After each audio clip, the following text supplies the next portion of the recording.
Bonjour à tous, on se retrouve aujourd'hui dans cette nouvelle vidéo sur la base 10 où je vais vous expliquer les différentes étapes par lesquelles je passe pour amener la notion de groupement à mes patients et pour être certain que la compréhension soit bien là. Alors avant de commencer, évidemment, je tiens à préciser que je ne suis pas la plus grande spécialiste en logico-mathématiques qui existe. D'ailleurs, comme je m'étais déjà fait reprendre sur Instagram, on ne dit plus logico-mathématiques mais bien cognition mathématique et c'est d'ailleurs pour ça que je n'avais plus eu envie de faire cette vidéo. Du coup, je la fais quand même suite à plusieurs demandes. Je suis évidemment tout à fait ouverte au partage et à la discussion par rapport à ce sujet. Si évidemment je peux améliorer certaines choses avec mes patients, je serai ravie de pouvoir échanger avec vous. Sachez également que je n'ai rien inventé, tout ça me vient de mes cours ou bien de différents bouquins. Donc voilà, c'est parti pour cette vidéo.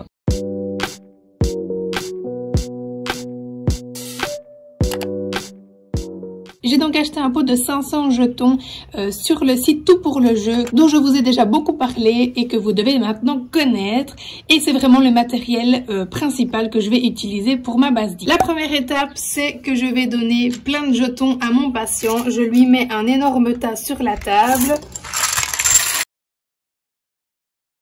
En vrai, j'en mets beaucoup plus que ça, mais je vous avoue que comme je suis dehors, j'ai pas envie de tout ramasser après et je vais lui demander simplement de me dire combien il y en a.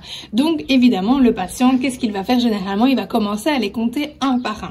Vous, qu'est-ce que vous allez devoir faire pendant ce temps-là? Évidemment, pas attendre que les 30 minutes de séance soient passées. Vous allez perturber votre patient et lui poser des questions. Le principe, ça va être évidemment de le perturber dans son comptage. Les plus gentils vont juste faire un petit soupir et recommencer à compter et les moins timides vont évidemment vous dire que vous les embêtez. Quel est le principe de cet exercice? Évidemment, ça va être d'amener la notion de groupement. À un moment donné, si l'enfant, je vois qu'il continue, qu'il galère, qu'il recommence encore et encore, je vais quand même lui poser la question, tiens, qu'est-ce qu'on pourrait faire pour éviter que tu ne te perdes dans ton comptage? Qu'est-ce qu'on pourrait faire pour éviter que même si je t'ennuie, tu oublies où tu en es? Et donc, généralement, l'enfant va finalement comprendre qu'il doit faire des groupements. Ça ne vient pas forcément tout de suite, donc moi, je leur laisse vraiment le temps. Il faut vraiment qu'ils trouvent eux-mêmes la solution. C'est super important pour que la compréhension soit là. Si vous leur ramenez vous-même la solution sur un plateau, ça ne servira de toute façon à rien. Donc, à un moment donné, ils vont commencer à faire des groupements. Alors, parfois par deux, donc c'est tout, je les laisse faire et je continue à leur poser des questions. À un moment donné, ils vont devoir de nouveau recommencer à compter tous leurs petits paquets de 2 et donc ainsi de suite jusqu'à ce qu'on comprenne qu'on va faire des paquets de 10 tout simplement parce qu'on a 10 doigts et que c'est le comptage le plus facile et le comptage universel que tout le monde peut utiliser. Ce que j'aime d'ailleurs avec ce petit matériel, c'est que ce sont donc des jetons qui peuvent simplement s'emboîter. Donc malheureusement, ils ne se clipsent pas, mais vous pouvez les superposer et ça c'est quand même super chouette, notamment pour faire nos fameux paquets de 10. Et donc on continue, le patient va nous construire des tours de 10. Pour l'instant, je m'arrête au tour de 10. Donc on est bien d'accord, le patient doit avoir compris qu'à partir du moment où il avait 10 petits jetons, il devait les transformer en une tour. Donc la tour devient une entité qui est donc la dizaine et qui est composée de 10 unités. Je ne viens pas directement au vocabulaire unité, dizaine, etc. Moi pour le moment, je m'en fiche complètement. Tout ce que je veux, c'est vraiment écarter le système scolaire pour l'instant pour vraiment qu'ils aient la compréhension des différentes transformations.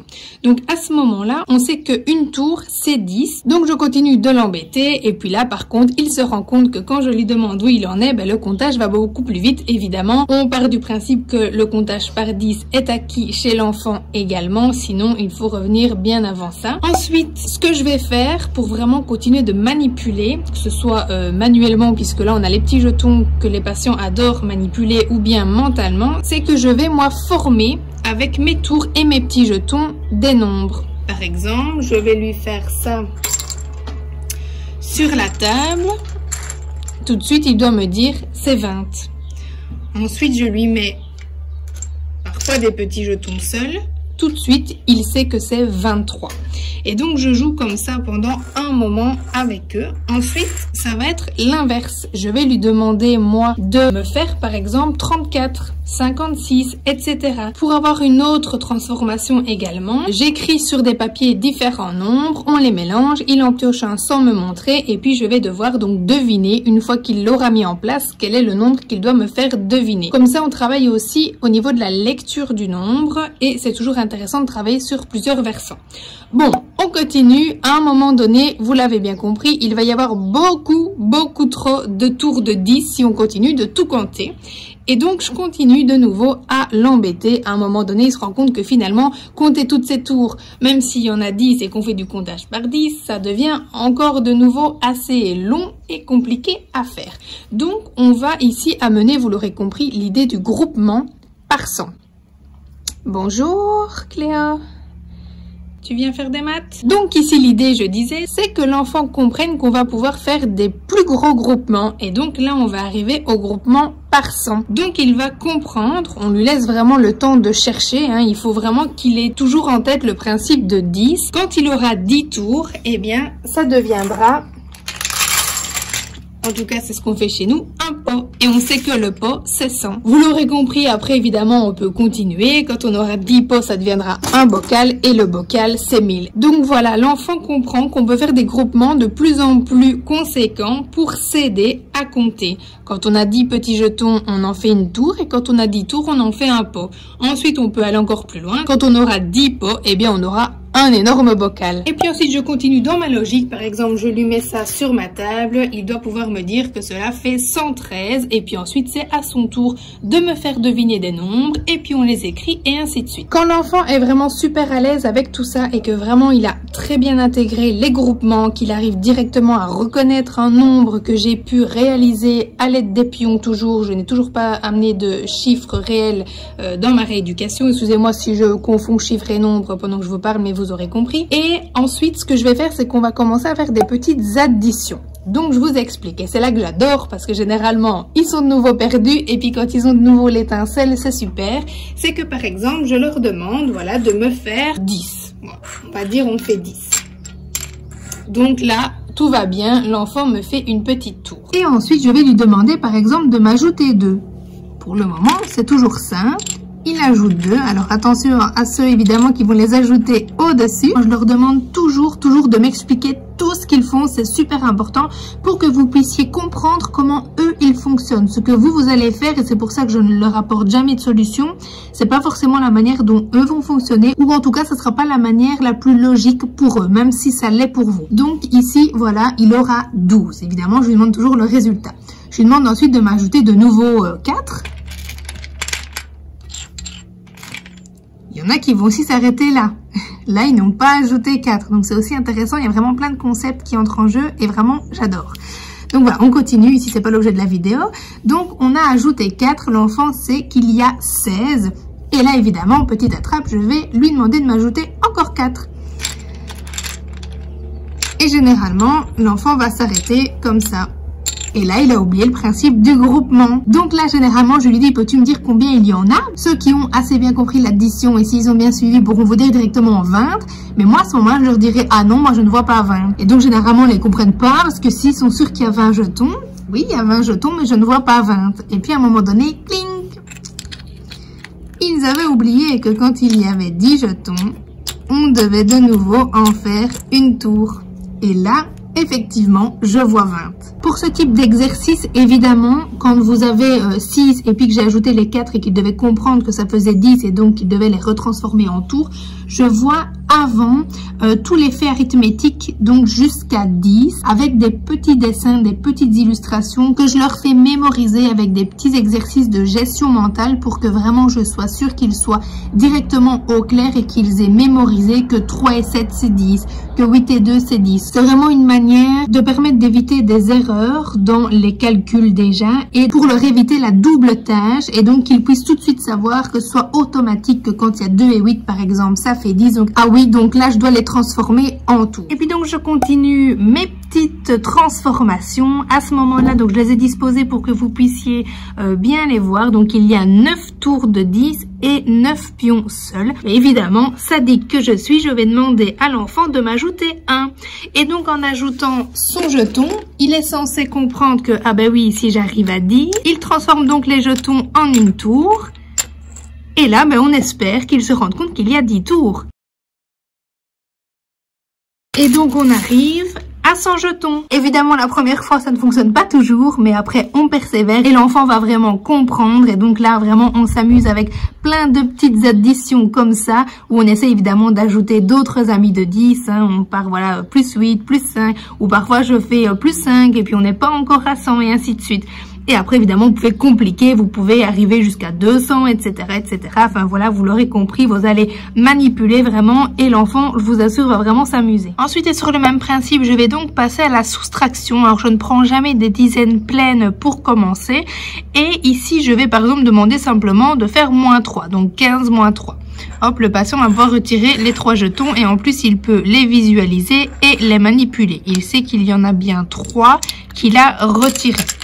Ensuite, je vais lui demander, par exemple, moins 2. Voilà. Il lui reste donc 10. Et vous aurez bien compris où je veux en venir. Je vais lui demander maintenant de m'en retirer 1. Donc, il y en a qui vont faire ça. Et donc, je lui demande combien ça fait. Ils vont me dire 9. Moi, je vais dire non. Là, je vois pas 9. Là, je vois toujours 10, parce qu'on avait bien dit que quand on avait 10 jetons, ça se transformait en tour. Donc moi, à partir du moment où j'ai une tour, c'est 10. Et donc l'enfant doit comprendre que pour aller retirer un pion dans la tour, il doit la casser.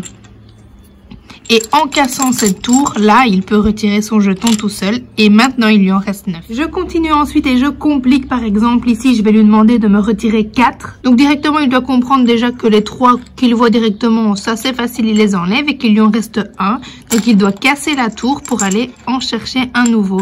Et là, il peut vérifier, il a bien retiré les 4 que je lui ai demandé. Et il lui reste 9. Je continue ensuite et donc je complexifie et on arrive carrément aux centaines, etc.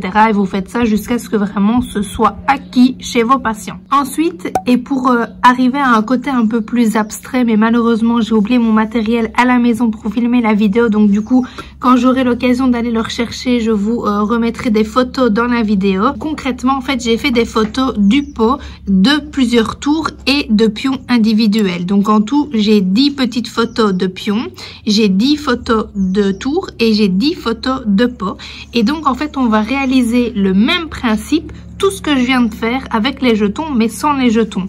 Et donc évidemment c'est plus abstrait pour eux de comprendre que le morceau de papier est toujours équivalent à une tour et donc à 10 jetons. Surtout au niveau de la soustraction, quand ils doivent la casser entre guillemets, là c'était physique, on pouvait vraiment la casser et retirer. Ici il doit comprendre qu'il doit échanger sa tour, la mettre de côté, il peut s'il veut la transformer d'abord en 10 jetons et puis retirer son petit papier pour qu'il lui en reste 9. Mais après, moi, petit à petit, je leur demande évidemment de me faire la transformation directe. Et donc, exactement le même principe avec ces petits papiers. Je refais les additions et les soustractions. Et puis ensuite, je vais passer au fameux abac qui a beaucoup servi et qui est déjà bien noir. J'en suis bien désolée. Mais donc, voilà d'ailleurs mes petites photos. Donc, j'ai une photo de petits pions, des photos de tours et des photos de pot comme ceci. Et donc, en fait, dans cet abac, je vais simplement lui demander de me constituer un nombre. Par exemple, fais-moi 13. Et donc on peut d'abord le refaire avec les jetons, donc on les place dans les bonnes colonnes. Et donc j'ai vu tout ça évidemment préalablement avec eux. J'ai un petit peu commencé à parler d'unités, de dizaines et de centaines, mais généralement de toute façon les automatismes scolaires ressortent et donc ils vont directement vous le dire. Donc moi à ce moment là, bon je vais pas dire non, hein. Voilà, je leur dis oui effectivement c'est comme ça, mais n'oublie pas, nous on parle de pions, de tours et de pots, comme ça pour que je sois sûre qu'ils aient vraiment compris le concept. Et donc voilà, on place les jetons dans les colonnes. On sait que quand on en a 9 ici, qu'on doit en ajouter un, on va arriver dans cette colonne là et que ça va devenir une tour et ainsi de suite. Je fais ensuite la même chose avec mes petits papiers, donc qui placent les papiers dans les bonnes tours. Et je vais en plus leur demander de me retranscrire à l'écrit ce qu'ils ont constitué avec soit les pions, soit les papiers. Et puis après, évidemment, on le fait sans les papiers. Je réalise également les additions et les soustractions dans la bac. Comme ça, on voit un petit peu comment se transforment les chiffres. Et notamment, ce qui est intéressant, c'est quand on passe de l'unité à la dizaine ou bien de la dizaine à la centaine pour voir qu'on passe vraiment d'une colonne à une autre. Voilà en gros et de manière vulgarisée expliquer toutes les étapes par lesquelles je passe vraiment pour amener le groupement et pour stimuler la base 10. Évidemment, vous pouvez le faire pour vous assurer de la compréhension de votre patient avec une autre base, hein. Ça peut être la base 3, la base 4, comme vous le souhaitez, c'est le même principe. Mais voilà vraiment comment j'amène cette notion de groupement, comment je la stimule, comment je les fais manipuler ce concept. Et évidemment, j'y passe le temps dont l'enfant a besoin. Comme je vous ai dit, je ne leur ramène jamais la solution quand c'est comme ça, parce que de toute façon, votre logique ne sera pas la leur. J'ai moi fait une petite fiche récapitulative avec mes différentes étapes que je vous conseille si c'est quelque chose qui peut vous aider. Et ensuite, évidemment, une fois que j'ai terminé tout ça, je vais pouvoir faire quelques jeux résumés, entre guillemets, pour vraiment être sûr que tout ça soit acquis. Et généralement, c'est suffisant. Je vous conseille, je vous en ai déjà parlé sur Instagram, mais ce livre-ci que j'ai vraiment adoré. D'ailleurs, vous voyez, j'ai plein de petits post-it base 10. C'est notamment et principalement de ce livre-là que j'ai tiré mes idées, mes étapes, etc. et que j'ai tout mis en place avec mes patients. Puis maintenant, bon, je fais un petit peu à ma manière, etc. Mais vraiment, ce livre-là, si vous cherchez de réelles pistes de travail, là-dedans, il y en a. C'est vraiment l'un des rares livres que j'ai qui propose réellement des outils pratiques et des types d'exercices, des choses pratiques à mettre en place avec ses patients. Donc ça, c'est vraiment super. Bref, voilà pour cette vidéo sur la base 10 qui, j'espère, vous aura plu. Et je vous dis à très vite pour une nouvelle vidéo.